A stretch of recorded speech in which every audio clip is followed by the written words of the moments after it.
Hey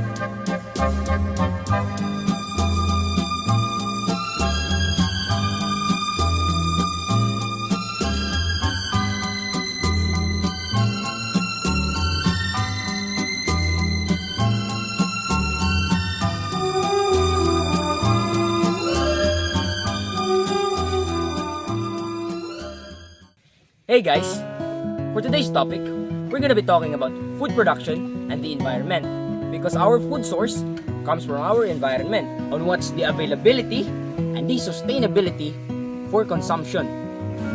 But first, let's discuss what is food security and why is it difficult to attain, because many people in less developed countries, they get health problems because they don't get enough food, while the more developed countries, they get health problems because they eat too much.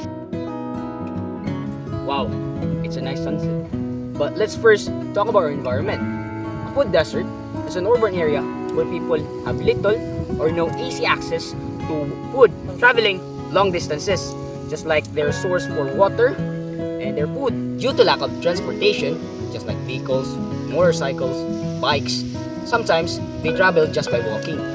Now let's discuss what is food security and food insecurity. So food security is the condition under which all or most of the people in a population have daily access to enough nutritious food to live active and healthy lives. More than 1 billion people work in agriculture to grow crops, about 38% of the Earth's ice-free land. They produce more than enough food to meet the basic nutritional needs of every person on the Earth. Despite this food surplus, one of every 6 people, so imagine that, one of 6 people is not getting enough food to eat. These people face food insecurity, living with chronic hunger and poor nutrition, which threatens their ability to lead healthy and productive lives. Many people suffer from chronic hunger and malnutrition. People who cannot grow or buy enough food to meet their basic energy needs suffer from chronic undernutrition, or basically hunger. A chronic malnutrition is a condition in which they do not get enough protein, other key nutrients, so they don't get like this proteins. This can weaken them, make them more vulnerable to disease, and hinder the normal physical and mental development of children. Now, however, many people have health problems from eating too much. Overnutrition occurs when food energy intake exceeds energy use and causes the excess body fat. Too many calories, too little exercise, or both can cause overnutrition. People who are under and underweight are those people who are overfed and overweight, share similar health problems. These people live an unhealthy lifestyle. Now, how food is produced? We have used high input industrialized agriculture and lower input traditional agriculture to greatly increase food supplies.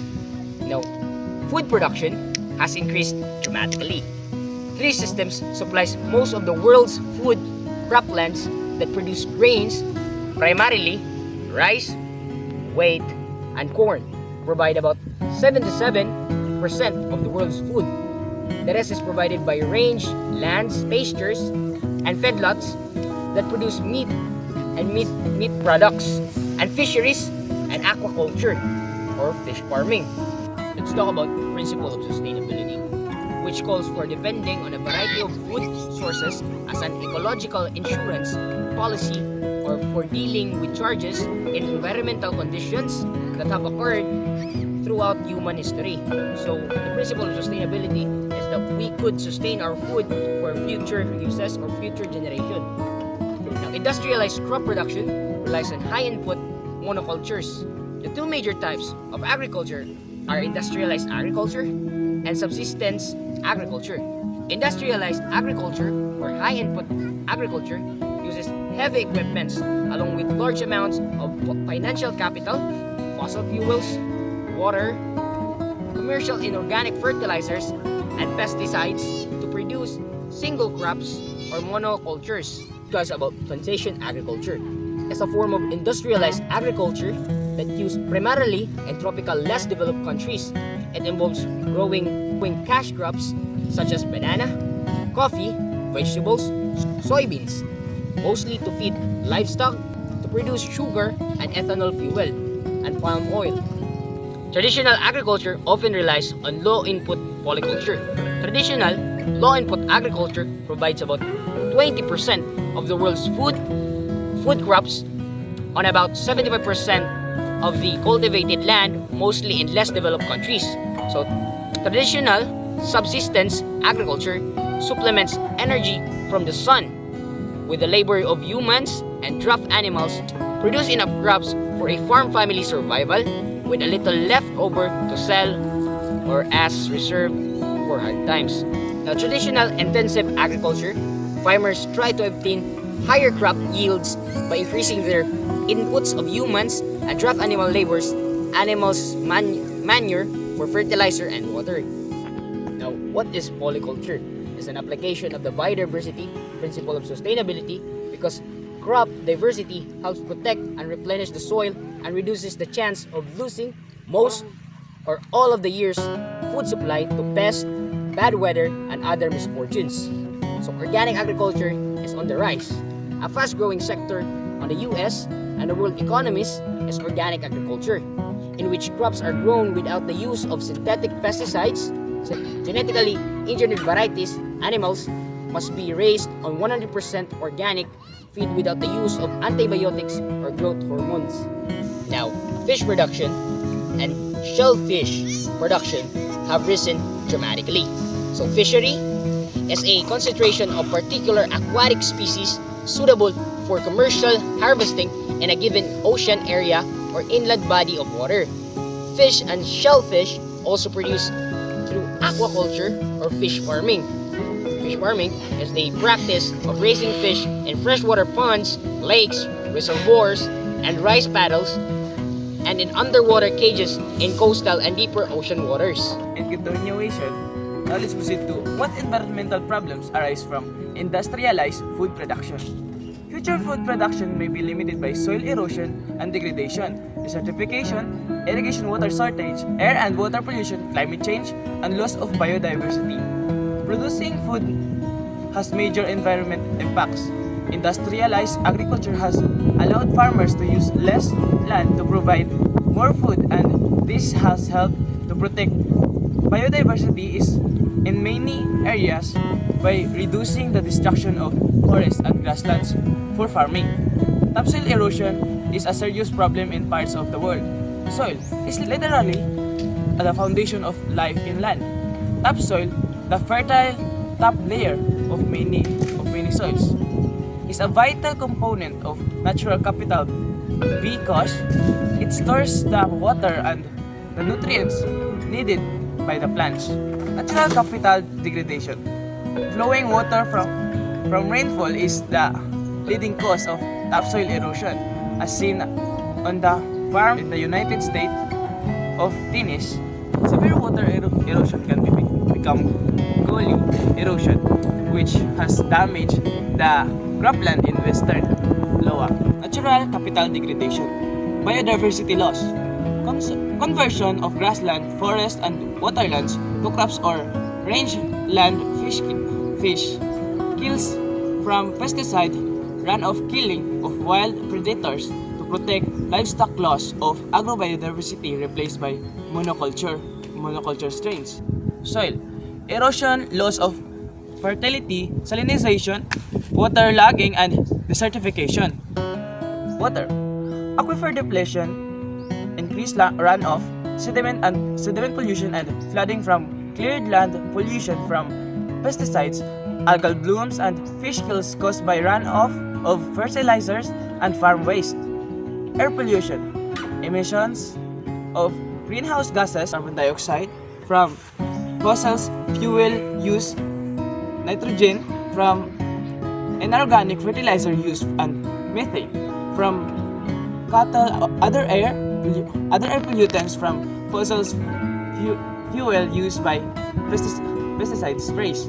Human health, nitrates in drinking water, pesticides residues in water, food, and air livestock waters in drinking and swimming water, bacterial contamination of meat, Soil erosion, the movement of components, especially surface litter to topsoil from place to another by the actions of the wind water. Soil is the foundation of life on land. Soil is a complex mixture of eroded rock, mineral nutrients, decaying organic matter, water, air, and billions of living organisms, most often microscopic decomposer. Drought and human activities are degrading dry lands. A major threat to food security in some of the world's water-short dry lands, which are home for 2 billion people.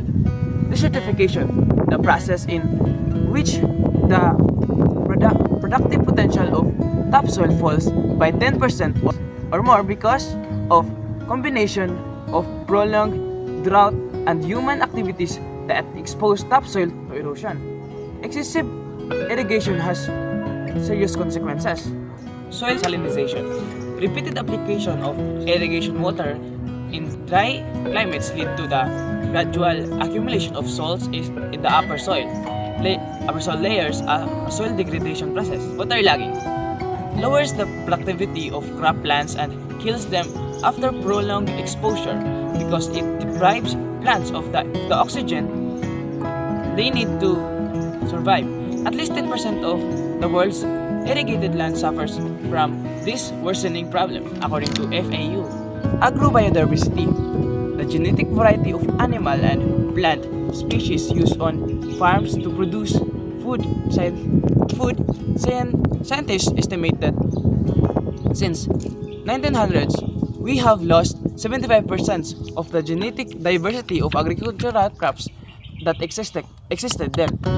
Continuation, so how can we protect crops from pests more sustainably? So we can sharply cut pesticides used without decreasing crop yields by using a mix of cultivation techniques, biological pest controls, and small amount of selected chemical pesticides as a last resort. Nature controls the population of the most pests. So pest, it is an species that interferes with human welfare by competing with us for food, invading our homes, lawns, or gardens, destroying the building materials, spreading disease, invading ecosystems, or simply being a nuisance. We use pesticides to help control pest population. So pesticides, it is a chemical used to kill or control population of organisms that we consider undesirable. Common types of pesticides includes insecticides, so insect killers, then herbicides, so web killers, then fungicides, fungus killers, and rodenticides or rat and mouse killers. Synthetic pesticides provide several benefits. So first is they have saved human lives. So since 1945, DDT and other insecticides probably have prevented the premature death of at least 7 million people. But some says as many as 500 million people. So from insect transmitted diseases such as malaria carried by mosquitoes, so bubonic plague carried by rat fleas, and typhus carried by body lice and fleas. Ecological surprises. So the law of unintended consequences. So both malaria and the unexpected effects of the spraying program were brought under control. Nevertheless, this chain of unintended and unforeseen events reminds us that whatever we intervene in nature and affect organisms that interact with one another, we need to ask now what will happen. There are alternatives to synthetic pesticides. Many scientists urge us to greatly increase the use of biological, ecological, and other alternative methods for controlling pests and diseases that affect crops and human health. Here are some of these alternatives. First is fool the pest. So, a variety of cultivation practices can be used to fake out pests. Then next is implant genetic resistance. Then next is provide homes for pest enemies. Then fourth is bring in natural enemies, use insect perfumes, bring the hormones, and reduce the use of synthetic herbicides to control weeds. So how can we improve food security? So we can improve food security by reducing poverty and chronic malnutrition, producing food more sustainably. So relying on more locally grown food and cutting food waste. So we use government policies to improve food production and security. Agriculture is a financially risky business, so whether farmers have a good or bad year depends on factors over which they have a little control, including weather, crops, prices, and pests and diseases, interest rates on loans, and global food markets. Other government and private programs are increasing food security. Sustainable agriculturists and National Geographic Emerging Explorers Sid Simon and Paula Segura work with small farmers to show them how to grow food more sustainably on small plots in the tropical forest of Brazil. So they train one family at a time. So we can grow and buy more food locally and cut food waste. So one way to increase food security is to grow more of our food locally and regionally. So ideally with certified organic farming practices, a growing number of consumers are becoming locavores and buying more of their food from local and regional producers in farmers markets. Growing Power, Core Case and Study runs such a program that serves people now living in a food desert.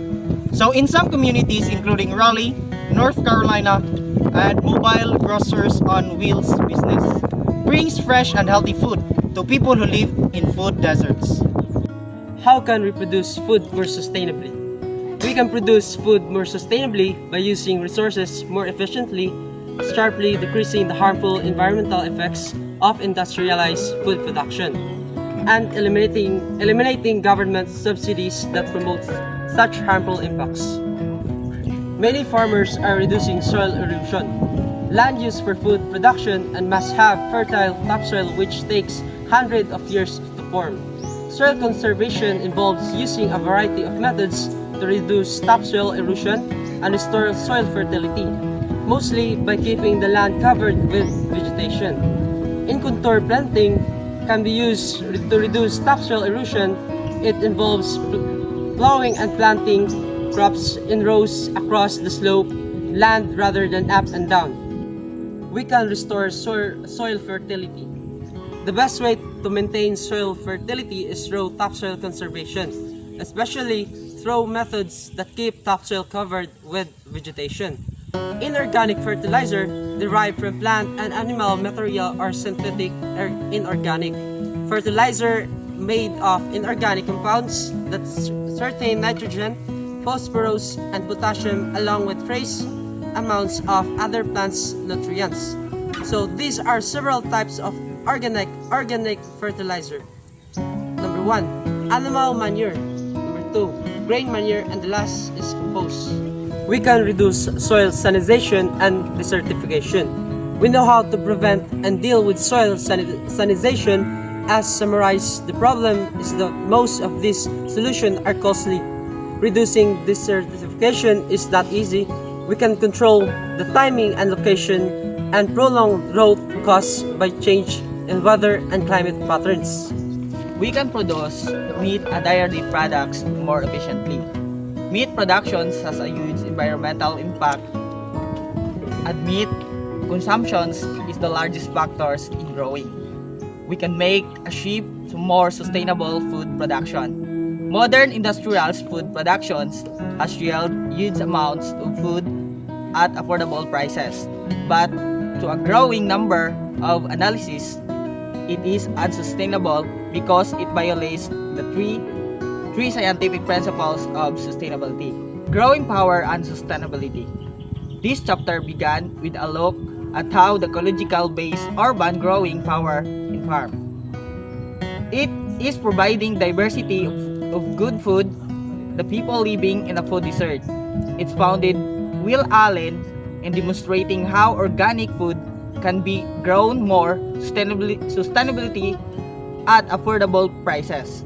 It's showing how to make the transitions to more sustainable food production while applying the three scientific principles of sustainability. Modern industrial agriculture, aquaculture, and other forms of industrial food productions violate all these principles.